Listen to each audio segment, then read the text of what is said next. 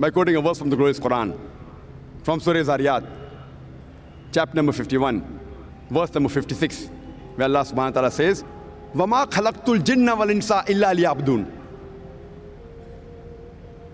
I have not created the jinns and the men but to worship me.